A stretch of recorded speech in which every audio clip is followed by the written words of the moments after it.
My parents ended up divorcing when I was a young girl. I didn't grow up in a Christian household per se. I wanted to find ways to really own who I am. I'm made to pave a way for young women to find their voice.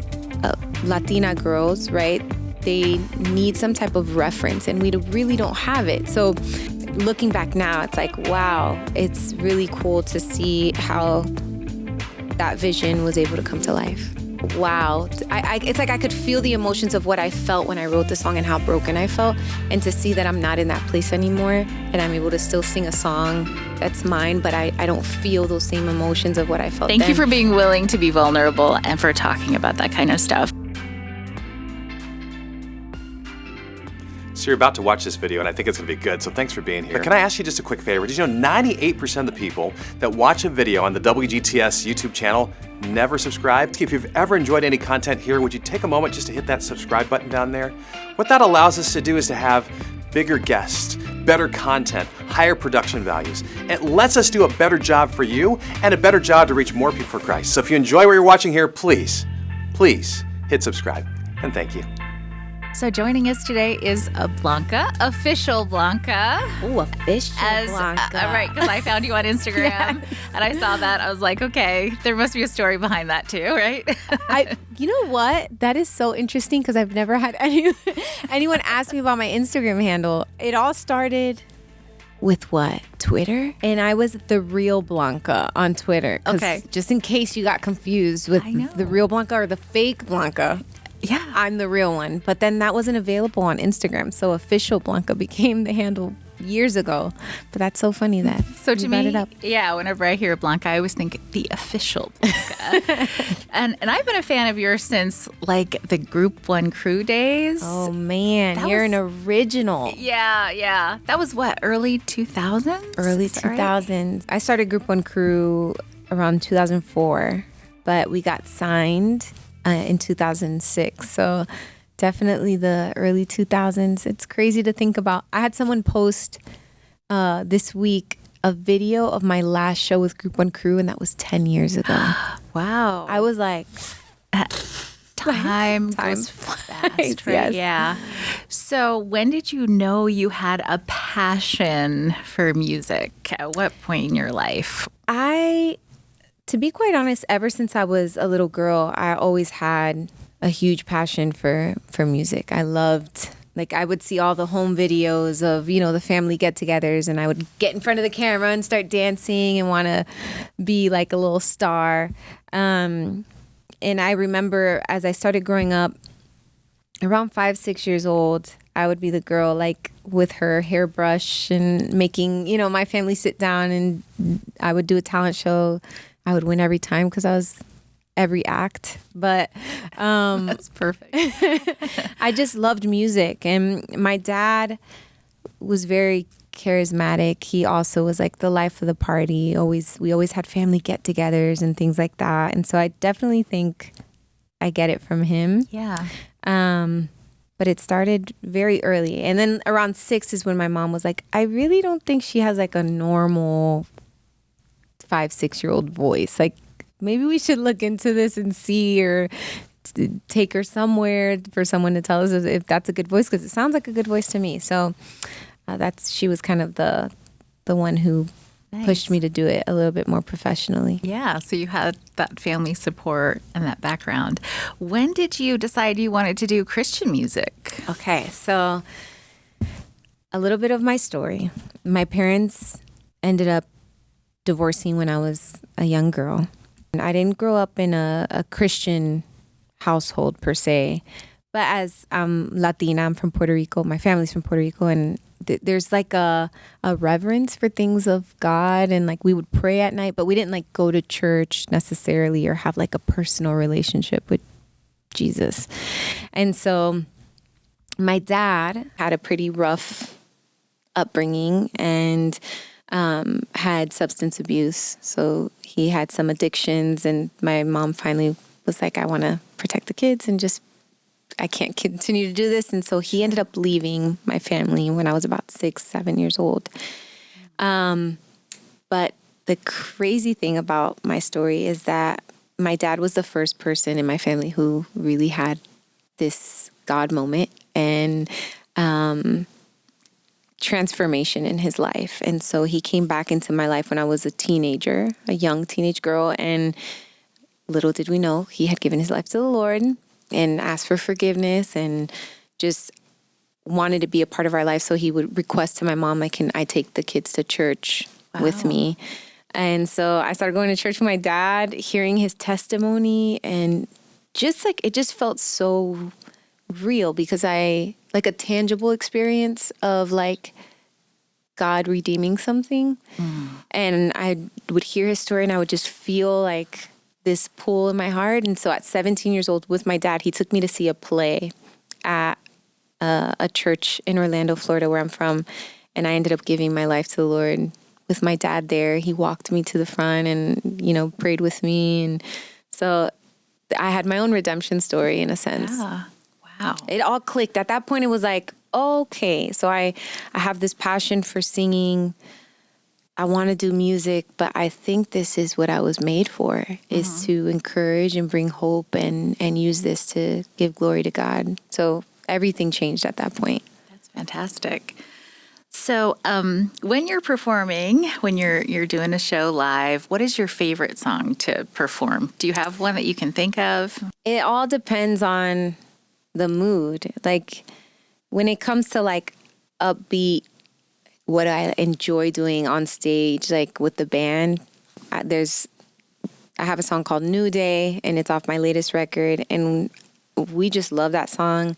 But when it comes to connection piece, I would say I have a song called Real Love, and it's all about kind of breaking down the walls of religion and the thoughts of putting God in a box. And so it's a very raw moment for me, and to see the way people connect and respond to it is always so beautiful. So it's definitely one of my favorites to do live as well. Yeah. Oh, wow. That's neat. And that song, New Day, you collaborated on that one. I did. Right, for your album? I Tell did. us a little bit about that. Okay, so I collaborated on that song with a girl named Jacqueline Carr. Yeah. And for all of you who listen to gospel music, she is the princess, I would say, of gospel. Yeah, because she's absolutely amazing, and she's only 25 years old, but killing it and just paving the way for so many women. I lost both of my parents, right? Yes, so I'm aware of that. Since that kind of moment in my life, I wanted to find ways to really own who I am. And I think prior to that, I struggled with understanding or wanting to own those parts of me. And so with this last record, it was so much of me coming into my own identity of I'm made to pave a way for young women to find their voice and to feel like they can own their flaws and all these things. But even more specific, it's Latina girls, right? They need some type of reference, and we really don't have it. So I say all that to say, with Jacqueline, I saw a vision of I want to unite genres that maybe haven't been united in this way before. And so seeing two women of color, seeing two different genres represented, gospel, pop, CCM, even, Spanish stuff, being able to merge together and create something together felt so special. And so I was very, very grateful she said yes. Yeah. I hit her up on Instagram and was would you do this? And so looking back now, it's wow, it's really cool to see how that vision was able to come to life. I love that. I love your whole philosophy on reaching young women, especially, who may be going through difficult challenges or unique challenges in their own experiences. And we're going to talk about that a little bit more too. But first, what do you feel like the most meaningful song is that you've done that's most meaningful to you? I mean, you talked about so the one. Hard. It's hard to pick just one, right? That's picking your child. Exactly. They are they're like your babies, because it feels, a lot of my music is written from a place of like my own story. And so they're like, I always say it feels like they're like entries in a diary. It was like a moment in time of something that I've experienced and kind of inspired a song. So they all have a special meaning to me. And then you play them out so much, like we do them live for 2 years, and I'm like, I don't ever want to do that song again. But yeah, that's a hard one, because I think there's so many songs that I look back on. Like I'll take, for example, I'll use an example then. Even at My Worst. I love that song so much. I have a song called Even at My Worst, and I wrote it when I was like at rock bottom. I felt like I was like in the middle of a really challenging time in my life. And so when I listen to that song and I really connect, like if I do it live and I connect to the lyrics, I'm like transported to where I was, and I see the growth of where I am. And it's like, wow. It's like I could feel the emotions of what I felt when I wrote the song and how broken I felt. And to see that I'm not in that place anymore, and I'm able to still sing a song that's mine, but I don't feel those same emotions of what I felt then, is like, I would say it's one of my favorite songs that I've written, because I was able to capture that. That's so inspiring for someone listening, especially who may be at that low point in their life. So the author and speaker, Brené Brown, she once said, "One day you will tell your story of how you overcame what you went through, and it will become someone else's survival guide." And you've been really vulnerable about sharing some of the hard stuff in life, the stuff that nobody wants to talk about sometimes, like the stuff from your childhood and losing both of your parents, which I can relate to. I lost both of my parents when I was in college.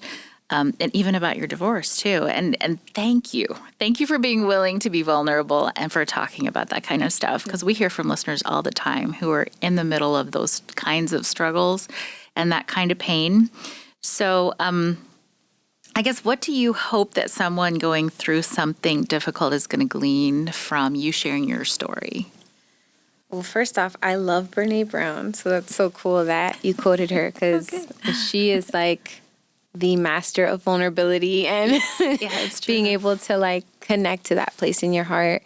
To me, it's my something better, right? I have a song called Something Better. This is how God redeems things for me. It's like, yeah, you've gone through this, but I'm going to show you how I can turn all things around for the good. And so he's using my story to help others who are kind of in that place and walking through that. So I think the biggest thing I want people to take away is a sense of hope. Like, man, I wouldn't have thought that she went through that, but the fact that I now know what she's gone through, and she's still standing, and she still, has joy, and there's still like hope within her, I can hope as well. Yeah, I think that's the biggest place that I find my purpose fulfilled, is when I experience those types of moments with listeners or people that connect with my music. That's beautiful. That's a great way to live your life. That's awesome. And you've got a great platform for it too. I'm sure you've heard stories over the years from listeners and fans who've been inspired. Is there one in particular that you can think of? I don't want to put you on the spot, but is there something that you can think of, like a story that someone shared about their own experience based on your music, or your sharing your experience? There's been many. I'm sure many. Right? Yeah, yes. And I think it's hard. I think right now, my current situation that I walked through was walking through a divorce, and being a female in general, that's just like, you feel like you're scarred. But then being a woman of faith, like a Christian woman, it's even more so, like it feels shameful. And so it's been really cool to see how through me sharing these parts of my life, women feel like they can open up and talk about things that they're walking through, and not have to carry all that shame or feel all that heaviness, like they're alone. And so I'm like, I walked through it. I felt that, there was moments, regardless of what the story is, everyone's on their own journey, right? So we're all experiencing things, we're all going through things and learning and growing. But I've had, over the last year, 2 years, just a multitude of women connect with me and say, man, I needed this song, or hearing your story. I'm sure. I knew there was a reason why this song spoke to me so much. I'm literally in the same place, and thank you. So, it's been amazing. That's huge. I mean, sometimes that's huge just to know that it's possible to receive grace. You know what I mean? And to know that you're worthy of receiving grace. Exactly. Some of us forget that along the journey sometimes. So many of us. Like, that's the hardest thing is knowing you're worthy because you're his. Like, and that's it. And so many times it's like, no, I have to prove it. I have to show through my accomplishments or my life or my Instagram feed that I deserve to be, loved. But it's been amazing in my journey to be like, I don't have to put this weight on myself, and I want others to experience that freedom too. That's beautiful. Thank you. So it seems like your albums are really kind of closely connected to the different seasons in your life. Can you share a little bit of those life events that influenced the feel for some of the songs and some of the albums? My songs are heavily influenced by my life. So it's like you said, it's like whatever season I'm in is most likely what you're going to hear on a record. That's just how it's always been. My first album as a solo artist was self-titled Blanca. The main song on that was Who I Am. And I was in a group for, 10 plus years. And that's all I knew. That was my identity. And to branch out solo, I'd just become a new mom. I'm like, I don't know who I am. Like, I need help figuring this out. So that album was all about me just trying to stand on my own 2 feet and figure out what that looks like with the Lord. So it was a lot of like, oh, this is really scary and unknown. From there, I did Shattered. I had lost my mom. My dad had passed right before I was supposed to start writing for a new album. My mom had passed as well. So it was like, I was just overwhelmed with loss and having to process that. And then my latest album that just came out last year is called The Heartbreak and the Healing, which is me walking through a divorce and just like finding it's like a beautiful journey of self-discovery, and again, having to kind of like renew, it's like, I'm like, okay, God, this is really hard, and again, feels so unknown, but I feel like you're taking me through a process of like rediscovery, and that's been really amazing to do. Yeah. When I think of your journey, I think of going from Shattered to like a new day, something better. It's like, hang in there. It may look really difficult right now. You may be broken on the floor with no hope right now, but hang in there, and I think that's so beautiful about you being willing to share your experiences like that. Is it easier for you to be vulnerable through your music or to talk about that stuff? I mean, I know for me it would be difficult. I like to, keep everything close to me. So how are you so brave about sharing that? And why is it important to you to do that? I feel like, to be honest, I'm the same. I'm kind of like, when it comes to talking, like I'm more reserved. I don't know how to always express what I'm feeling internally. And so music is an outlet. I feel like it's a way to express myself, and I'm creative.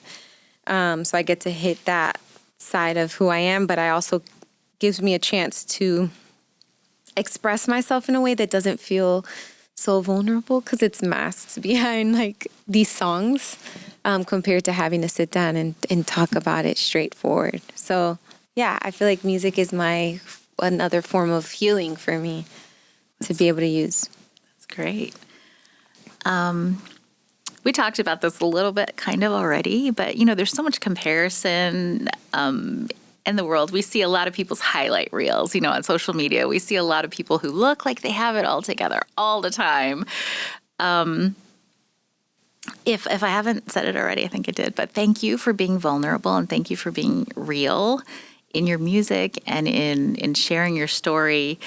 Why is it important for, I think, people in general or to be transparent about the hard times as well as the good times? I think culturally, within the Christian culture specifically, there's this underlying message of like, if you have issues, then you're not holy enough. Yeah. Or you're not or like worthy or something. Yeah, you're. Yeah. I when I walk through everything with my mom, like I remember us having these deep conversations of her being like, people keep telling me to pray and that God will heal me, but He's not. So, like, I'm trying. Am I not like good enough to be healed? So it's like it's a hard place to be as a Christian to think if I show these flaws, then they'll think maybe I'm not as holy or I'm not as like strong of a Christian as I should be. Yeah.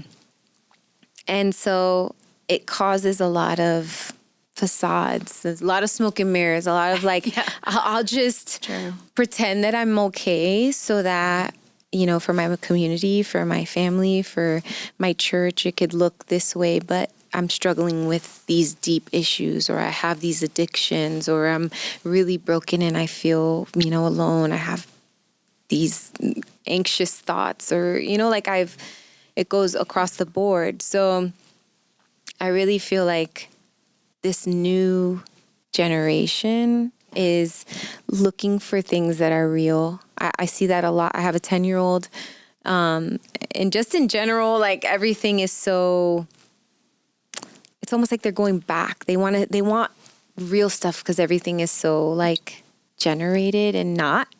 Yes. So there's this longing for openness and realness and wanting to talk about things that nobody else wants to talk about, and Yep. Which is really beautiful, I think. But yeah, I think it's as an encouragement to anyone listening, understand that it's through, in the most basic principle, it's through light that God is able to infiltrate those places and bring healing. Ooh. Which is the same as I equate light to openness. When you hide things, when you keep them in, it's like they're dark, they're left in a place where nothing can really reach it, Right. So opening it up in a safe place to people you trust, or I did therapy for a long time, and I think it just allows kind of like it to get out and start healing. That's true. That's great. I appreciate parents, who are kind of honest. My mom was always really honest with me about all the stuff going on in our family, you know what I mean? And it was a great example to me of like cause and effect. Like if this happens, this can happen.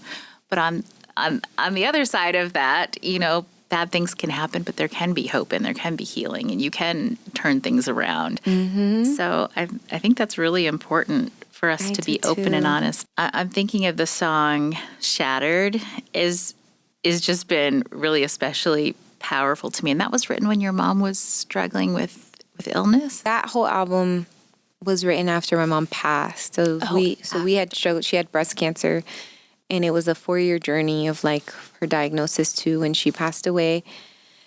Losing my dad to cancer and then having to walk through all that with my mom was just like, it felt literally like I felt lost, to put it in words. It just feels like the ground beneath you is kind of like taken, and you're like, what do I do? Where do I go? Like, this just doesn't, I don't know if I can make it through this. So within that, even though internally I felt those things, like to see God's hand kind of walk me through that, and in times where I'm like, I don't know where I'm getting this strength, but I'm here, I'm present. Okay, what do we need to do?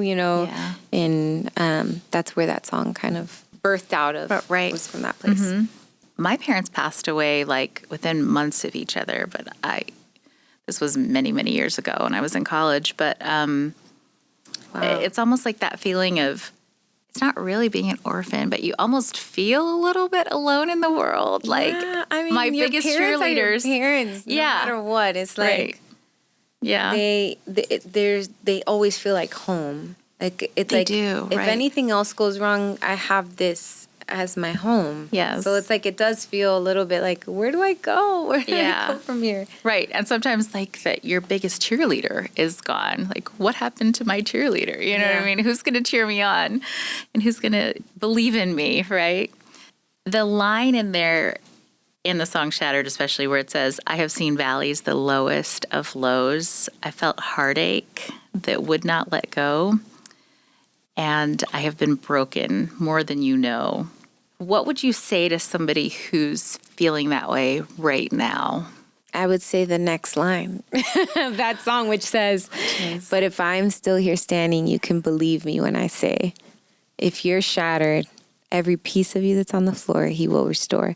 I think that the power in that song, even when I sing it live, always comes from that moment of like, if I'm still here standing, you can believe me when I say that he is more than able to redeem your every pain. It's almost like I'm a living testimony of someone who's been there, and I'm still here. I'm still on my feet.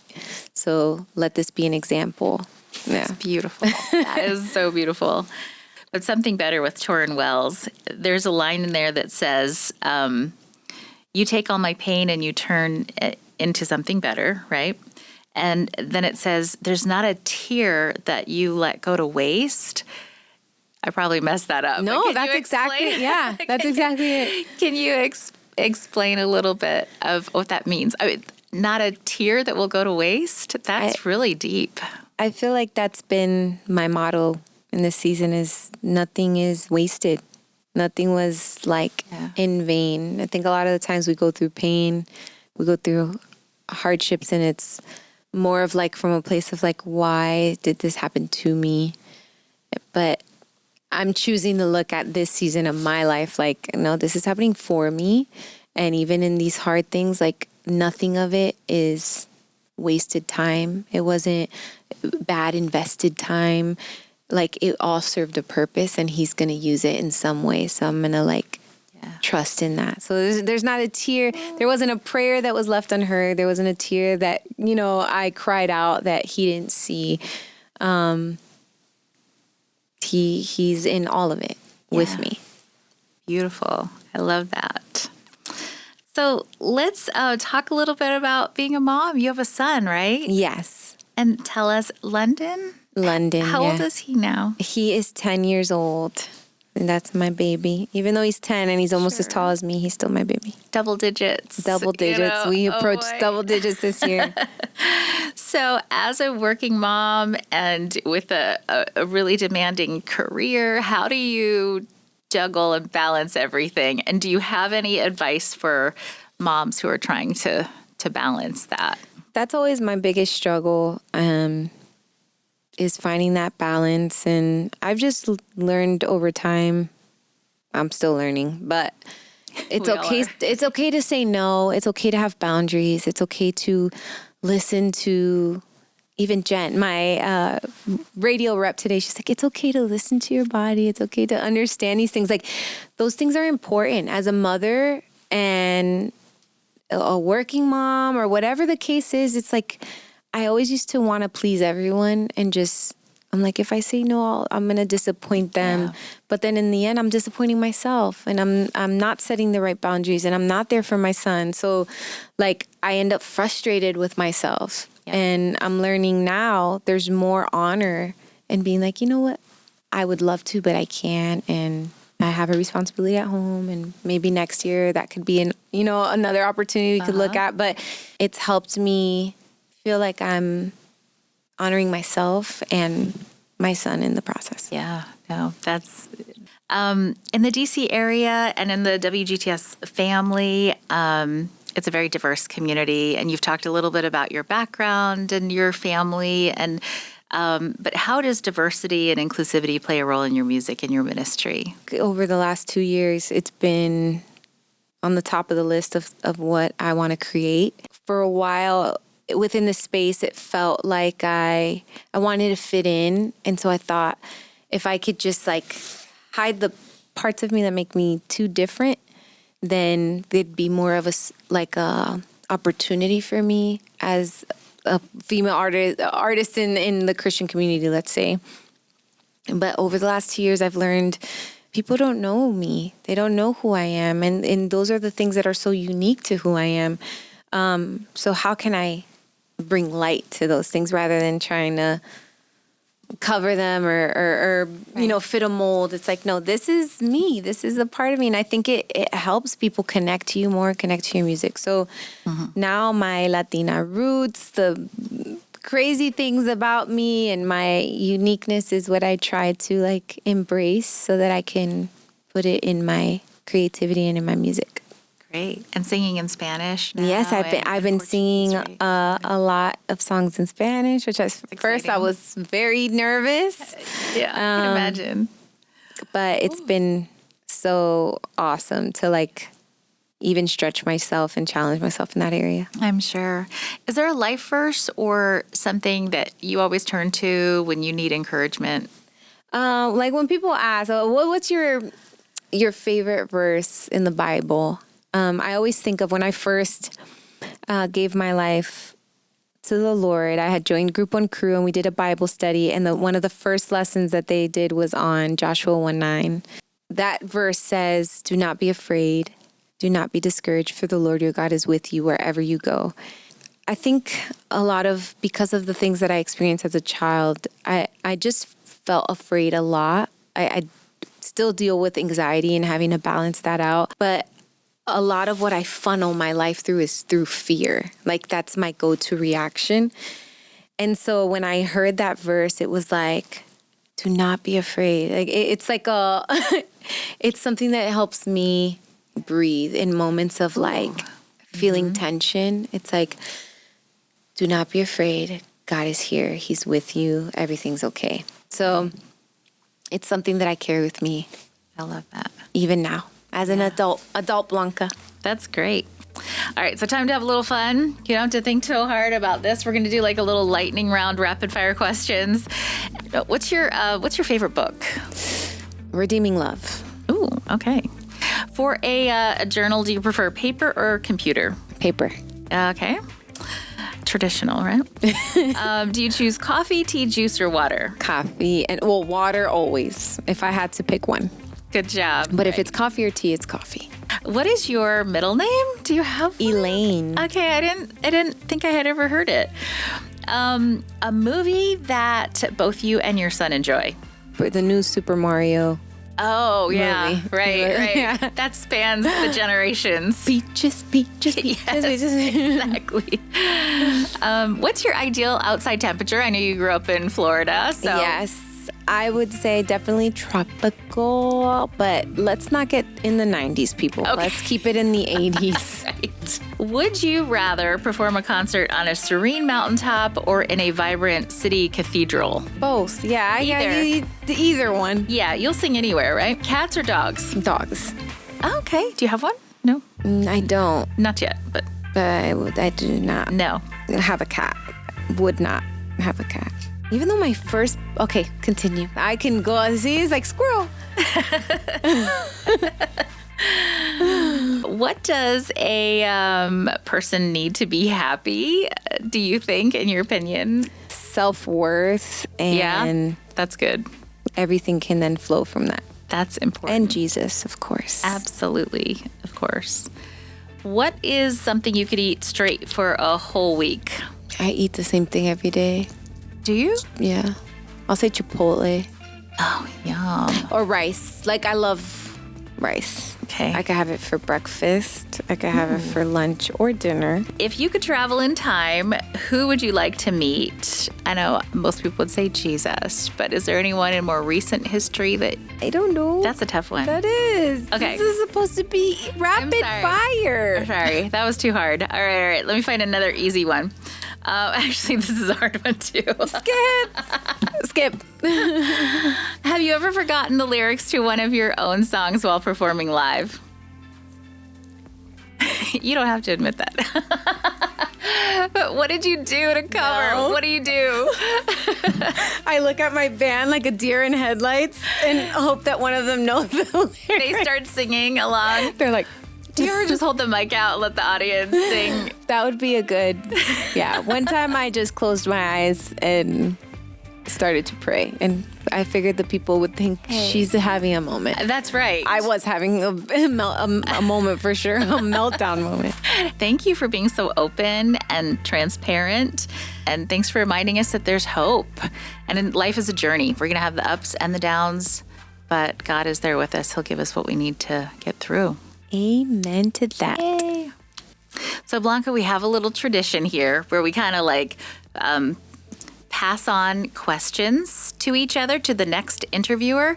So the person who was here before you, they wanted to know if you had to pick, would you choose a collaboration with a famous artist, and who would that be? Like, if it could be anyone, just like doing a collab with any artist. I grew up with like, Oh yeah.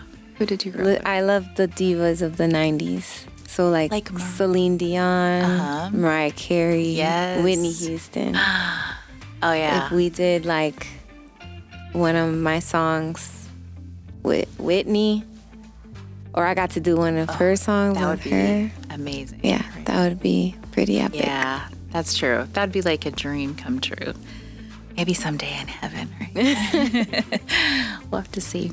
So we're very grateful. Blanca brought a little gift for you today. So you want to share with us what you brought? I brought a merch shirt. This is one of my faves. It says, "My God, you're so much more than just a feeling. You are my healing," which is around one of my songs. Love that. So I will sign this before I leave the studio. Yay. And I want to give it to one of you guys who watched this interview. All you have to do is write in the comments and let me know how one of my songs, whether it's the healing or another one of my songs, like has impacted you or encouraged you in some way. And we're going to pick a winner, and you get to have this shirt, which is hopefully something you want. Lots more encouragement here. Check it out. You can subscribe and click like, share it with your friends. You can watch the next video that's coming up right here. Make sure you guys share it.